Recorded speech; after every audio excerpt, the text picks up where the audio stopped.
There was another raid that Garland's Department of Justice inflicted on pro-lifers back in March.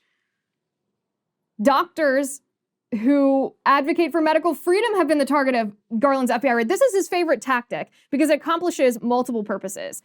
It intimidates other people from dissenting from the radical leftist ideology because they become afraid. They might think, you and I might think, I don't want to pray outside of a Planned Parenthood because that might subject my family to an FBI raid. I can't put my family through that. I'm just not going to do that. I'll do something else.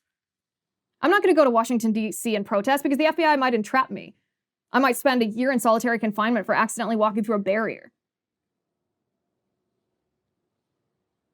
This is exactly why Garland's Department of Justice does this. It intimidates other people. It also is just a weapon that Biden administration uses against people who dare to dissent from their ideology. They have no facts to stand on, no arguments for their policies.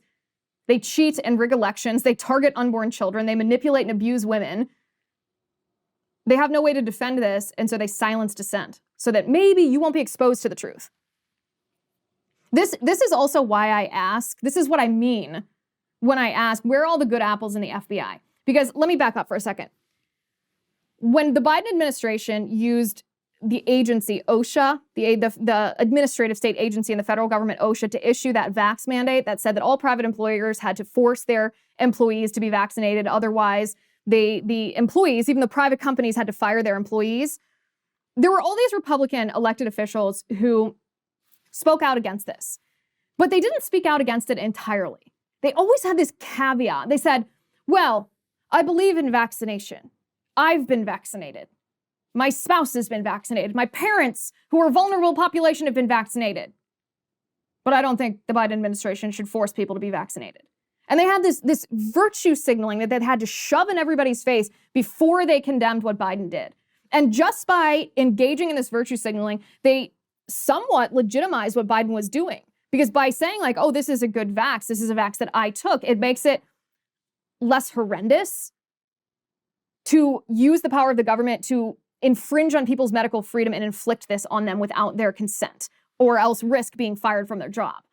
And I at the time, you guys probably remember me talking about this. I said, I just can't with these politicians. I cannot with the line, I've been vaxxed, but I don't support the vax mandates. Stop. Just say, I don't support the vax mandates. Just condemn it. No one cares what you chose to do in your personal life. But the new iteration of this narrative is what these same Republican politicians are saying about the FBI. They look at the FBI, and they can look at what the FBI did with the Russia collusion, trying to incite a coup against President Trump, unseat a duly elected president, invent accusations that Trump committed treason with Vladimir Putin.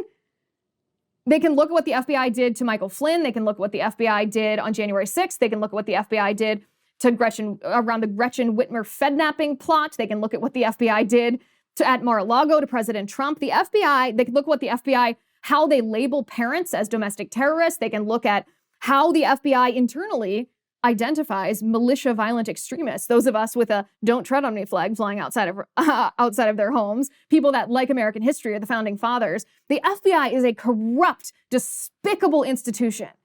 It's been weaponized by radical leftists from top to bottom to be used against anybody who dissents from Joe Biden's administration and the agenda of his administration, the radical leftist agenda of his administration.